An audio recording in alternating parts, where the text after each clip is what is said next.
Welcome back to Conscious Not Crazy. I'm Kori, your host, and it's been a minute. Life's been a little crazy, but I'm grateful to be back here talking to you. And Conscious Not Crazy, it's constantly evolving. And what I'm here to talk to you about today, I'm going to call it the business of parenting. Because what I've found is I don't know if I've shared this before. So I have background in education, which you guys know. So I've worked in education, gosh, as long as I've worked in the business world. So that's the part that I don't know if I've shared before. I possibly have, but I worked in the business world just as long as I worked in the world of education. But when I started this journey, I was coming right out of education again and being a mom and being a parent, and that was my intention, was to focus on that. But what I'm finding is that parenting's not that much different than running a business.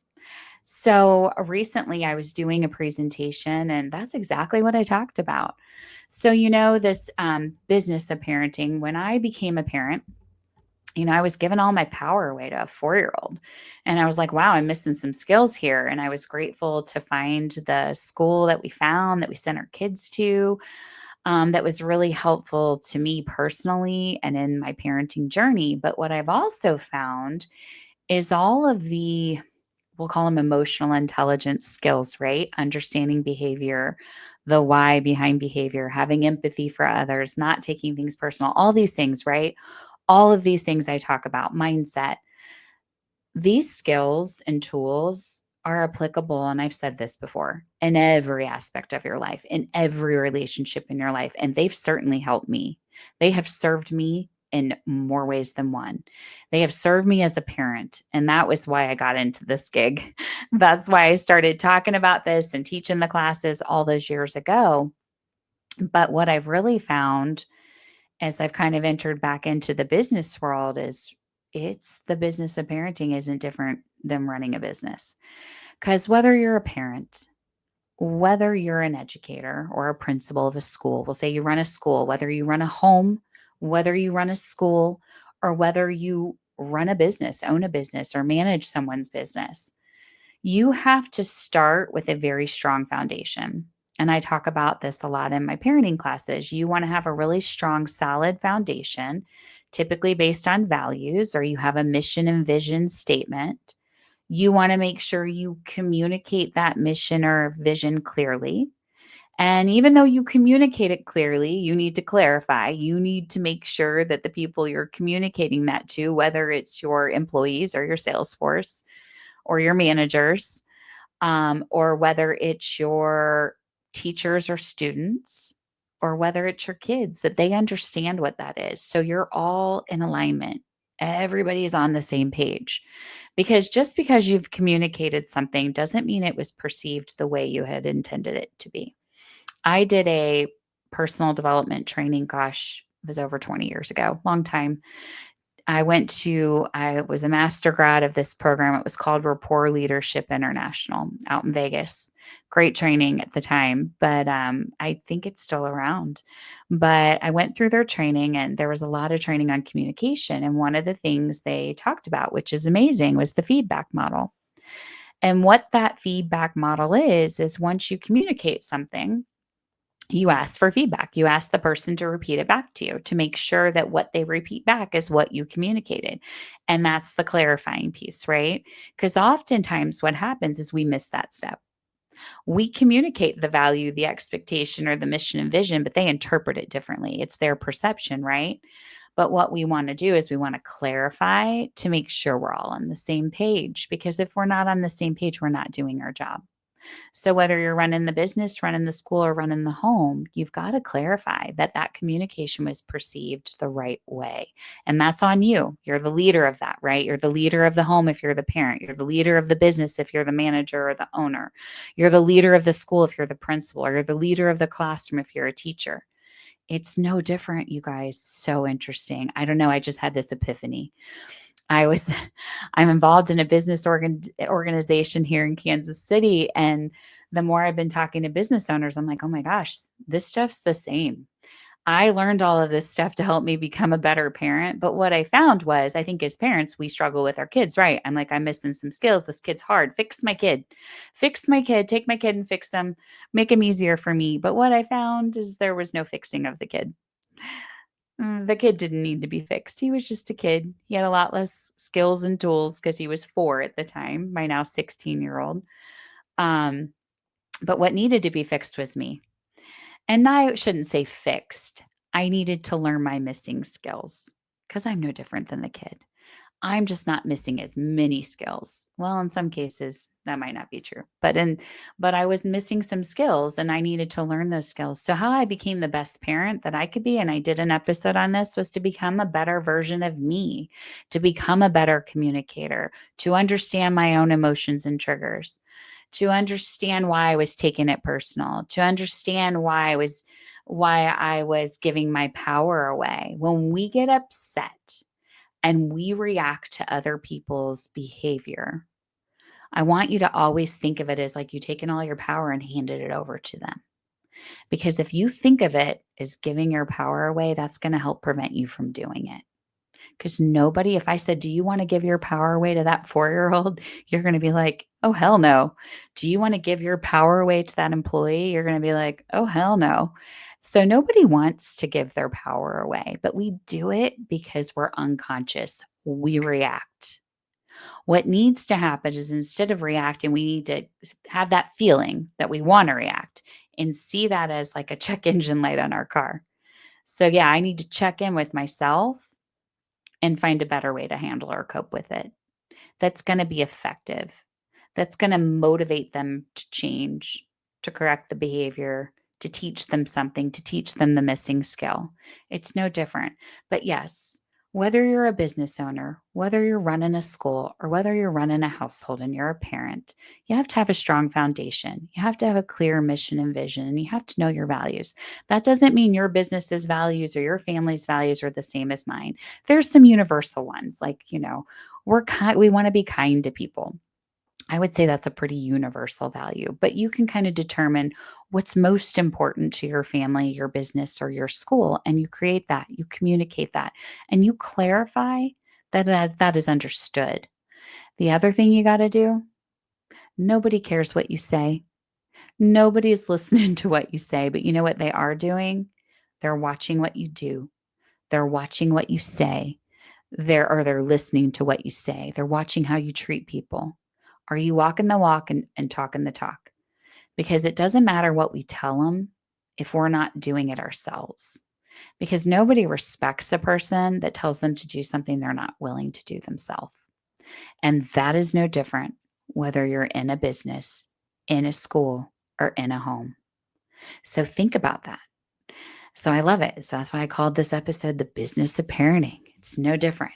And most business owners have kids. Not all, but a lot of business owners are parents. So everything I talk about will help you. It's all emotional intelligence. It's regulating your emotions, managing your emotions, understanding your triggers, not giving your power away, realizing you have no control over anyone else. We can't make a person do anything. We can't make a person change a behavior. We can create a boundary, we can create a consequence, we can fire them, but we can't make anyone do anything. We don't have that much power. We can control how we respond to it and what we're willing to do or not do, which is called a boundary. And there needs to be more boundaries in the world. The other thing that we need, so we need to model behavior. We need to model the expectation so we have respect, because everything filters from the top, whether it's your home environment, whether it's your work environment, or whether it's a school. So if the culture of the school is off, go to the top. If the culture of the business is off, go to the top. If the culture of your home is off, it's not going well, look in the mirror, go to the top. It says more about the leadership in those organizations than what's going on below. Got to have a strong foundation, got to have a strong leader that's communicating clear expectations, good consequences, effective consequences, clear boundaries, and everybody has to be on the same page and in alignment. And That is what's required. It's not about fixing the people missing the skills. It's about modeling it and having a strong culture. And so often we want to blame, point fingers, because nobody likes to feel like they're not doing something right. That might even trigger you a little bit if you're having issues in your business or your home right now, or something's going on. That might trigger you a little. I'm not saying you're wrong. We are humans. We are meant to fail. We are meant to mess things up. That's how we learn. We want to actually model humility and embracing failure, because too often we live in a world, a very much a blame culture. And what's happening with our kids is they're so afraid of failure, or our employees, they're so afraid of failing or disappointing us. They're not willing to take the risk. They're not willing to try the new thing. Kids are quitting things now before they even start, just because of the anxiety they feel from the idea of failure. So we don't want that. We don't, I mean, do you think it's helpful to your employees to be afraid to fail? Do you want your employees to be so rigid and stuck in a box that they're not willing to take the risk to make you more money or to go ask for the sale? They can't be too afraid of failure, because that will hold them back. It will hold your kids back. And we want to prepare our kids for this business world that they're going to enter into when they leave our home. We need to prepare them for the real world. So we need to model how we cope and manage failure. And that might be owning, hey, I thought my values were communicated, but I'm seeing that they're not. So let's sit back down and let's start there. Let's start there. Let's talk about this. This is the mission of the company. This is the mission or vision of our household, or the mission and vision of our school. And let's make sure we're on the same page here, because I want to make sure you guys understand the expectation I have. So that's on you as the leader. So just something to think about. And then the other thing we want to talk about is, what do we do when someone does fail, when a mistake? Does yelling at them make them want to feel better? Does that make them feel more comfortable with their mistakes? No.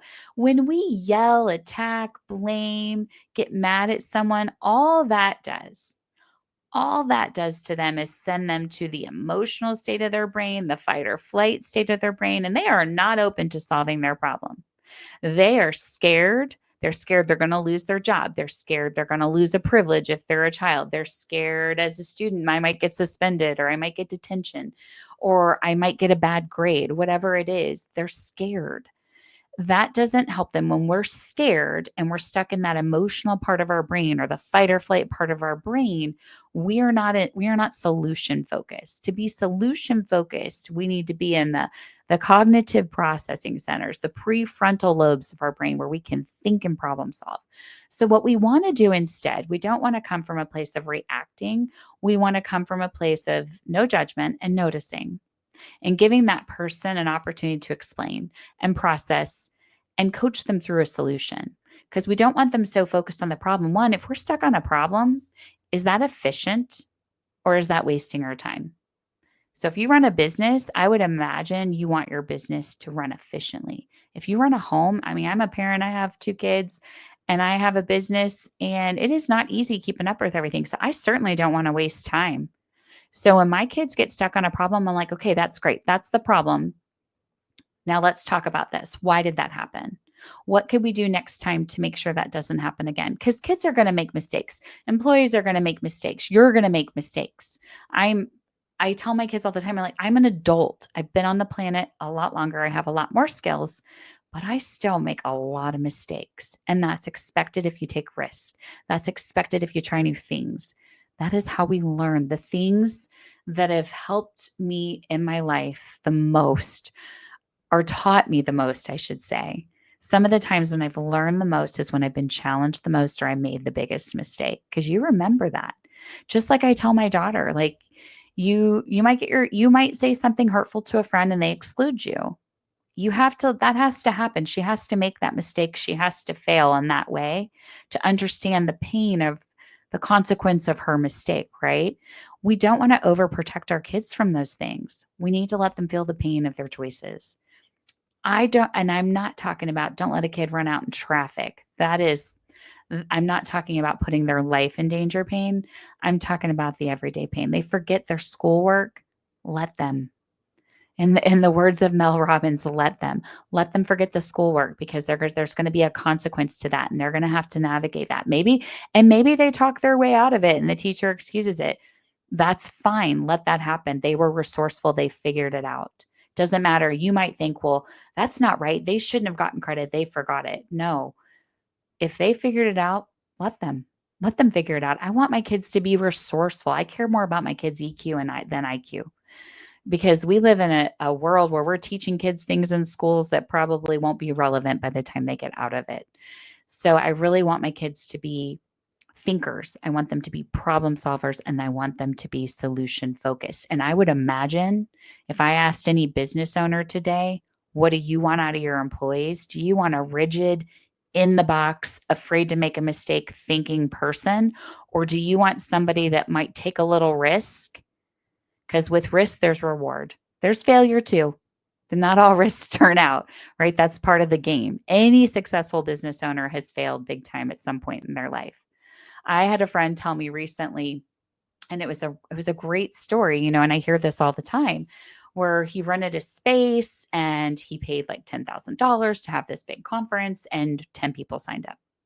I mean, so he lost a lot of money, but that's how we learn, because we don't always, we have to try new things. It's scary. It is scary, but you don't want to focus on the fear. You want to focus on what it is, the desired goal or the desired outcome. And if you had something that did fall apart like that, okay, what do I need to do different next time so that doesn't happen again? Because I didn't like the way that felt. I mean, that's a total ego crush, right? But he's super successful. He didn't let that stop him. He just said, I'm not doing that again. That is learning from our failures. Failures are meant to teach us. Failures or mistakes are opportunities to learn. They're opportunities for us to not yell at our kids, not shame our kids, not make them feel bad. If somebody feels bad, does that help them in any way? Does that put them in a problem-solving mode in any way? No, when people feel like shit or they feel bad about their behavior, they're going to stay stuck in it. They're going to be stuck. We don't want our employees stuck. We don't want our teachers stuck. We don't want our students stuck. And we certainly don't want our kids stuck. We want them resourceful. We want them solution focused. So to do that, we need to embrace failure. We need to be a coach, and we need to model and share some of our own failures. So we have some humility. So they don't think there's this expectation of perfect. You guys know I say this all the time. Don't give up better for perfect. We live in a world where there's so much fear because everybody thinks it needs to be perfect. There is no perfect. Every time I think my website's done, I'm like, nope, not done yet. Not done yet. Got to change this new thing. Because the more I grow and learn in this business, the more I learn I have to change. And the world is always changing. So look at social media. The algorithms are always changing. As soon as you become complacent, as soon as you think you have it all figured out, you don't. Something's changing. So you've got to learn to be flexible. You've got to learn to pivot. You've got to have that kind of mindset. And we want to instill that skill in our kids, because that will benefit them well later in life. And if you own a business, you want that. You want your employees to feel really comfortable and okay to fail. That doesn't mean they make the same mistake over and over. Let's say they make a mathematical mistake that it affects your income. It affects what the business, what somehow it affects your bottom line, right, in the business. You can't have the same person making the same mistake. That's not what I'm talking about. But like, okay, that happened. So why did that happen? What can we do to fix it? And what can we do to make up for that loss? Are there any ideas for that? Like, we got to solve the problem. That's the important thing. Yes, the problem happened, but focusing on the problem, staying stuck on whatever the problem is, will not open you to a solution. It will just fixate you on the problem. Whatever you focus on, you get more of. So I choose to acknowledge the problem, understand the problem so we don't repeat it, and focus on a solution. And that is a work in progress. We all have different things we struggle with more. So that is an ongoing work in progress. But yes, so don't stay stuck on the problem. Don't focus. Let's get our kids to be solution focused. In schools today, I feel like it's very rigid thinking, right? We teach kids what to think, we don't teach them how to think anymore. And I was fortunate. My kids got to go to Bambini Create TV over in Martin City, and I live in Kansas. And it was a great school because it did teach my kids how to think and how to problem solve. So my kids question everything.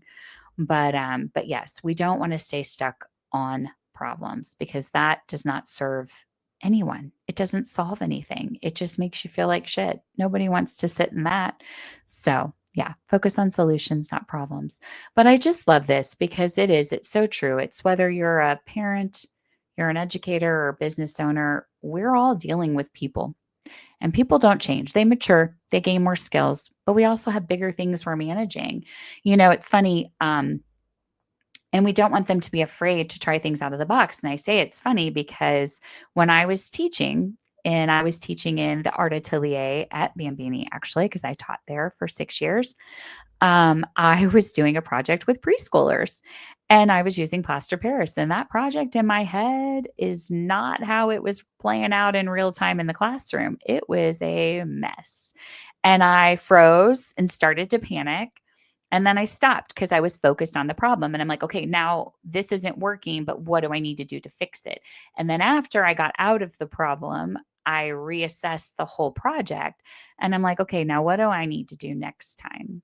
So that doesn't happen again. And then but it taught me something and nobody died. That's the thing. I always tell myself, my kids laughed. I'm like, you're not going to die. Nobody died. Um, we make things bigger in our heads sometimes than they actually are. So we need to keep perspective.